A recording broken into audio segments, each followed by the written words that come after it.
അതൊരു വിശ്വാസമാണ്. ഇതുപോലെ ഒരുപാട് വിശ്വാസവും അന്ധവിശ്വാസവും നമ്മുടെ നാട്ടിൽ കിട്ടുമ്പോൾ അദ്ദേഹത്തിന്റെ ഈ ദീർഘമായ ലേഖനമുണ്ട് 11 വർഷം എഴുതിയാണ്. എന്തൊരെടുത്തേക്കുന്നത് അദ്ദേഹത്തിന്റെ ഒരു പാണ്ഡിത്യത്തെക്കുറിച്ചും അദ്ദേഹം ഇത് അവതരിപ്പിക്കാനുള്ള കഴിവിനെക്കുറിച്ചും എല്ലാം നോക്ക്. ഞാൻ ഒരുപാട് നോവലുകൾ വായിച്ചിട്ടുണ്ട്, വേളൂർ കൃഷ്ണൻകുട്ടിയെ വായിച്ചിട്ടുണ്ട്, ഒരുപാട് ഡിറ്റക്റ്റീവ് നോവൽ വായിച്ചിട്ടുണ്ട്. പക്ഷെ ഇതുപോലൊരു സാധനം എന്ന് പറഞ്ഞാൽ അത് മലയാളത്തിലെ ഒരുപക്ഷെ മലയാള സാഹിത്യ ചരിത്രത്തിൽ ഒരു പ്രത്യേകതയുള്ള സാധനമാണ്. വാസ്തവത്തിൽ അത് വായിച്ചാൽ എന്നാണ് എനിക്ക് തോന്നുന്നത് 300 പേജ് ഒറ്റ പോക്കായിരുന്നു. കാരണം ഇത് അങ്ങനെയാണിത് കണക്ട് ചെയ്തിരിക്കുന്നത്. അതൊരു വല്ലാത്ത പാഠം. അതൊന്ന് വായിക്കണം എന്നാണ് എനിക്ക് എല്ലാവരും അഭ്യർത്ഥിക്കുന്നത്. കാരണം ഇത് നമ്മൾ കാണുന്നതല്ലല്ലോ, അനുഭവിച്ചറിയണം. ഒന്ന് അനുഭവിച്ചറിയണം.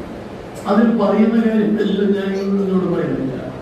നമ്മുടെ നാട്ടിലുള്ള കാര്യമുണ്ട്, പിന്നെ പലരും ചെയ്യുന്ന കാര്യങ്ങൾ എല്ലാം ഉണ്ട്. എല്ലാം ചേർത്ത് വെച്ച് അവിടെ അവസരത്തിനനുസരിച്ച് ഉപയോഗിച്ചുകൊണ്ട് അവതരിപ്പിക്കുമ്പോൾ അതിനൊരു ഗുണം പറയും. അതുകൊണ്ട് ഈ സുദർശൻ എന്ന് പറയുന്ന നമ്മുടെ പ്രഭാഷകൻ, അദ്ദേഹത്തെ ഞാൻ പ്രഭാഷണത്തിലാണ് അദ്ദേഹത്തെ ഞാൻ ആദ്യമായി പരിചയപ്പെടുന്നു. എന്നാൽ ഇത്ര നല്ലൊരു എഴുത്തുകാരനാണെന്നൊരു കാര്യം കേരള കൗമുദിയുടെ എഡിറ്റർ പറഞ്ഞിട്ടുണ്ട് അതിനെക്കുറിച്ച്, അദ്ദേഹത്തിൻ്റെ ആ കഴിവിനെ കുറിച്ച്. അത് വായനക്കാരനെ തന്നിലേക്ക് ആകർഷിക്കാനുള്ള ഒരു വല്ലാത്ത മാസ്മരികത അദ്ദേഹത്തിൻ്റെ എഴുത്തിലുണ്ട്. അതൊരു മാസ്മരികത തന്നെ, എല്ലാവർക്കും പറ്റില്ല. വായനക്കാരൻ എന്താ ചിന്തിക്കുന്നത് നമുക്കറിയില്ലല്ലോ. ഫുട്ബോൾ കളിക്കുന്ന മാതിരി അല്ലല്ലോ. ഞാനൊരു ഫുട്ബോൾ കളിക്കാരൻ, ഫുട്ബോൾ കളിക്കുന്ന മാതിരി അല്ലല്ലോ.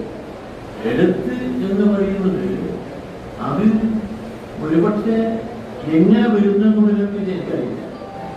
ഞാൻ എഴുത്തിൻ്റെ കാര്യത്തിൽ നേരത്തെ സുദർശൻ ചെയ്യും. ഞാൻ ഒരുപാട് പലതും ഞാൻ എഴുതാറുണ്ട്, ഇപ്പോൾ എഴുതിക്കൊണ്ടിരിക്കുന്നുണ്ട്. പക്ഷെ ഞാൻ കവിത എഴുതിയിട്ടുണ്ട്. കവിത എഴുതിയെന്ന് പറഞ്ഞാൽ പഴയ കാലത്ത് ഞാൻ കവിത എഴുതുന്ന പറഞ്ഞാൽ പ്രണയ കവിത വരും. അന്ന് പ്രണയ കവിത ഒരു തകമാണ്. കാണാൻ കൊള്ളാത്ത കൊട്ടമ്പത്തി പോലുള്ള വളരാനും ഏറ്റവും സുന്ദരിയായ പെണ്ണുകിട്ടണം പോകും.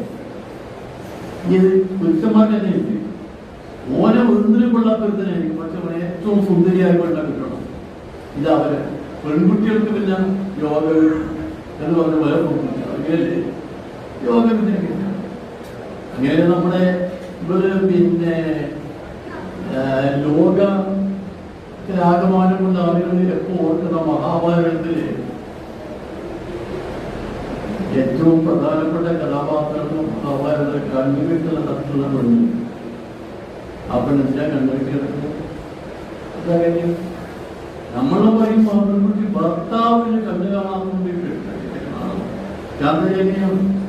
ഗാന്ധാരത്തിൽ പോയി നമ്മൾ ഭീഷ്മറോടൊപ്പം നല്ല ഭക്ഷണം എടുത്തിട്ട് പറഞ്ഞു, എന്റെ ചെറുമകളുടെ നല്ല സുന്ദര കുട്ടനാണ്.